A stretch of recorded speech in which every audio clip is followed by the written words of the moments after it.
What's going on, guys? This is Tyler, pharmacist with Pharmacy Update. Today we're going to cover the medication Trazodone. This is a very popular drug, at least in my area anyway. I'd say it's one of the top 20 or 25 drugs that I dispense. So if you or someone you know takes Trazodone, this information will likely be helpful for you. Some topics I'm going to cover today include the uses of Trazodone, the black box warning associated with this medication and other antidepressants, something you will want to be aware of. Then I will cover the warnings and precautions for Trazodone, side effects, and then at the end of the video I will be giving you some counseling tips that may give you more success with this medication, so make sure that you stick around for that. Before I get started, I just want to say that the information in this video should only be used for informational purposes only and should not be taken as medical advice.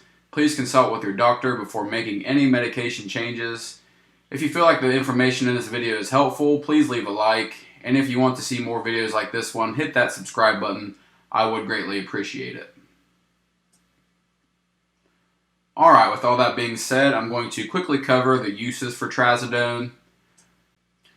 The only FDA-approved use for Trazodone currently is for depression. From my experience, it seems to be used more for this off-label use of insomnia or trouble sleeping. So if you are someone who is having trouble sleeping along with depression, this might be an option. It is usually used with other medications as well, from what I have seen. And currently, these are the only two major uses for Trazodone. Moving on to the black box warning for Trazodone, this is something that you do need to be aware of. And this applies to all antidepressants, not just this medication. But in short-term trials, they have found that taking an antidepressant can increase the risk of suicidal thoughts and behaviors. They have found this association in children, teenagers, and also young adults. As far as patients 65 years and older, they have not found this association.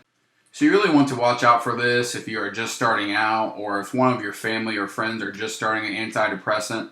Monitor closely for any new signs or symptoms of worsening depression, suicidal thoughts, or behaviors, and if this does occur, please seek medical attention immediately.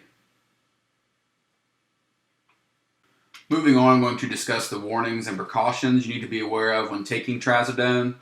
Things on this list are not common, but still something you want to be aware of.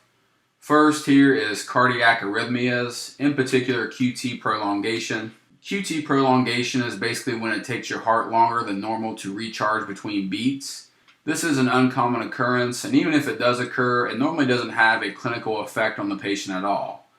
However, if you are a patient who has a history of heart issues, especially AFib or something like that, you will want to use caution, or if you take other medications that can cause QT prolongation, such as amiodarone, flecainide, etc., you will want to use some caution.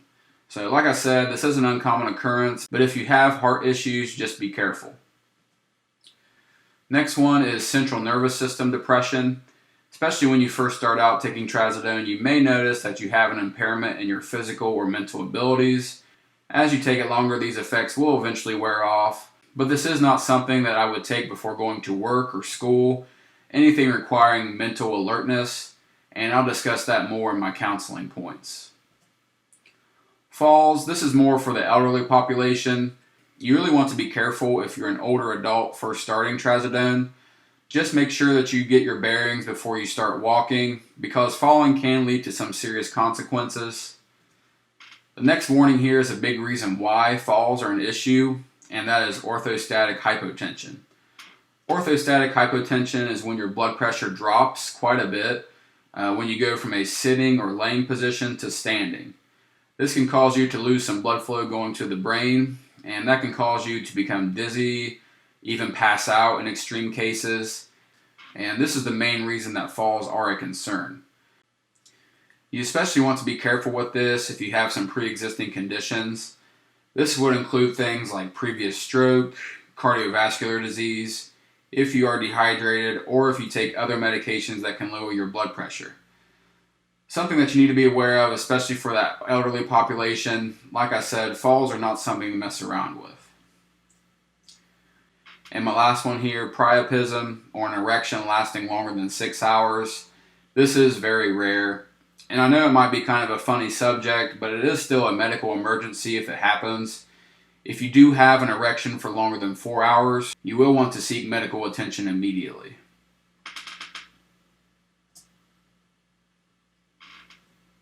Next topic here I'm going to cover is the side effects of Trazodone. And this is certainly not all the side effects that you may experience, but these are the most common ones you will see. First here is the most common side effects, and these are seen in 10% or more of people, and some even go much higher than that. So we have drowsiness. I'd say this is probably the most common side effect, with up to 40% of people experiencing this. Like we discussed, Trazodone is used quite a bit for insomnia, so this side effect is wanted for those people.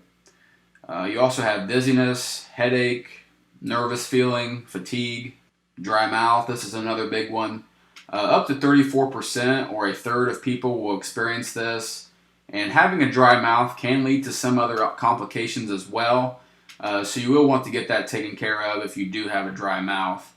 And this will become less prominent over time. Some other common side effects we have include nausea and blurred vision. Now for the less common side effects, these will generally occur in less than 10% of people taking Trazodone. We have hypotension, which we already discussed a little bit, confusion, weight loss or weight gain. Weight loss does seem to be a bit more prevalent than weight gain. We have constipation, diarrhea, muscle pain or weakness, tremor, and the last one I included here is nasal congestion. So that brings me to my final topic of the day, and that is some counseling tips for Trazodone. These may bring you more success with this medication and also limit some of the side effects that we talked about. So the first one here is kind of obvious, and that's to take it at bedtime. You will likely become very drowsy after taking Trazodone, and you don't want to be doing something that requires mental alertness. So I would just take it before bed. And obviously, if you're taking it for insomnia, you will want to take it close to bedtime. I would say try to take it at least 20 to 30 minutes before going to bed. The next one here is not so obvious, and that is you want to take this medication with food. You will get more success with Trazodone if you do this. So if you have a bedtime snack that you like to eat, just take it with that. You will get a better experience, especially for the insomnia aspect, if you do this. Stay hydrated. This has a couple different positives. First, it will lessen your risk of the orthostatic hypotension that we discussed. May also help with that dry mouth side effect, but not always. You may need something more to deal with that. Be careful with alcohol, benzodiazepines, or any other medication or substances that can cause central nervous depression. And benzos are medications like Xanax, Klonopin, etc. These meds and substances can enhance the effect of Trazodone more than they should be. And my final one here is to avoid abrupt discontinuation. If you've been taking Trazodone for a long period of time and decide that you no longer want to take it, you need to gradually do so. You can have some rebound effects or discontinuation symptoms if you just stop it quickly. So just slowly lower your dose with your doctor's instructions, of course. And once you get to a lower dose, it can be more safely stopped. Well, that's all I have for today, guys. I hope you enjoyed the video. If you found it helpful, again, please leave me a like. It does help with that almighty YouTube algorithm. Also, if you'd like to keep up with the latest pharmacy and medical updates, please subscribe to the channel. If you guys have any questions at all, please leave them in the comments, and I will try to get back with you. Also, I always love to hear your guys' experience with medications. So in this case, Trazodone. So let me know, did it work for you? Did you have any side effects? I always love to hear from you guys. Also, if you are interested, I do have a link in the description below to receive a free stock. You just have to download the Robinhood app and open an account. You do have to be 18 years old to do this, and you don't have to put your bank information or anything in. It's just a free stock with no strings attached. And full disclosure, I do also receive a free stock if you use the link, so that does go to help support the channel. So I want to thank you guys again, and have a nice day.